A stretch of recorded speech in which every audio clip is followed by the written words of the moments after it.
anaongea kuhusu shamba lililotupwa. Unajua shamba lililotupwa na likakauka na likakanyangwa linaonekana kama kitu ambacho hakiwezi kutoa kitu. Unaweza kuwa wewe ni mwanadamu na maisha yamekukaukia na watu wanaangalia kama huwezi kutoa kitu chochote, lakini siku ya leo tuko na matumaini ya kwamba Bwana anasema ya kwamba mimi nitarejea na nitanyunyisha maji juu yako, nitakutilia maji na nitakuweka mbolea.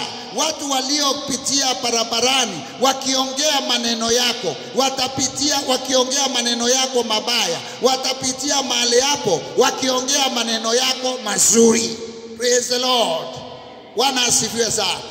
Mwathani akauani no ntonto baba inge ibakeloka bakerasia manto yaku yatebui ora omeri ora manto ya gari ora kokaukete ora ore Rwanda akauwa nani ntukwera nkeya dewekera roe wewe ngwa wanjerie kuriba dewekera roe wewe ngwa uriberenge obarabara usambasia obarabara ore Rwanda obarabara anomeri nebo bakeloka bakiwa atere tentorerera Rwanda erero nekanete tori welia bwetho ngomete ekari ya munda yo Mwathani. Haleluya.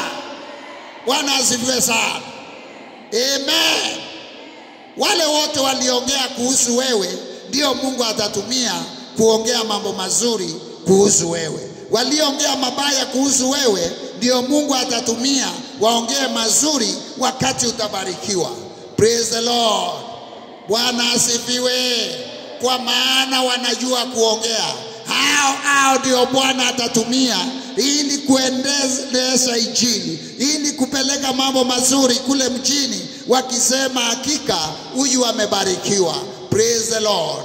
Kwa hivyo siku ya leo, msikilizaji wangu, ewe ndugu yangu tulio nawe kwa kanisa hili, wewe unanitazama kwa mitandao ya kijamii, ama wewe ambaye unasikiliza injili siku ya leo, maisha yako yapeane kwa Mungu. Kubali kubadilika, etekeria kugaruka, kwa sababu unapobadilika na unapobadilisha tabia zako, Mwenyezi Mungu atakubariki, Mwenyezi Mungu atakuinua. Na pale mbele tumesikia ya kwamba amesema walio na roho ngumu atawatilia maji, alio na roho ngumu atawabadilisha na kuwatoa roho iliyo ngumu kama mawe na kuwaweka roho nyororo ambaye inaweza kusikilia neno lake. Kuna watu wengi kanisani wanahubiriwa, lakini wakitoka kanisani yale wamehubiriwa yote yametoweka. Hao ndio Mungu anasema atawapea roho ya yale ambaye itakamata maneno yake, roho ambaye itashika mafundisho, roho ambaye itasahau,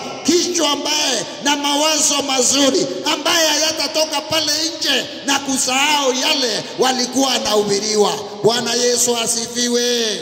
Mwathani ariugaga torita nkoro injobo ikariyeia koro injomo iritora ndeneku nebuonto tora kanisene no rekwa wono kiotire ariwa nkawekera nkoro empinyu ekari nyama ereka watarute toro wakwa nekenda omba kuonoka nekenda omba kuchenchia nekenda omba kubadilika nke ya kudharimana ndenko dharime nke ya okerania ninko okerie tonto borore omwea ende nonto bora ni Murungu kethrange kumethagia rieto riakwa orera wewe ngo nawe wagalukontegera nikenda nani ngukiria.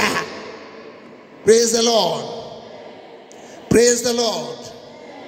Kwa hivyo hiyo ndio neno la leo, na Bwana akasema mimi ni Mungu na hakuna mwingine kama wewe. Mungu awabariki.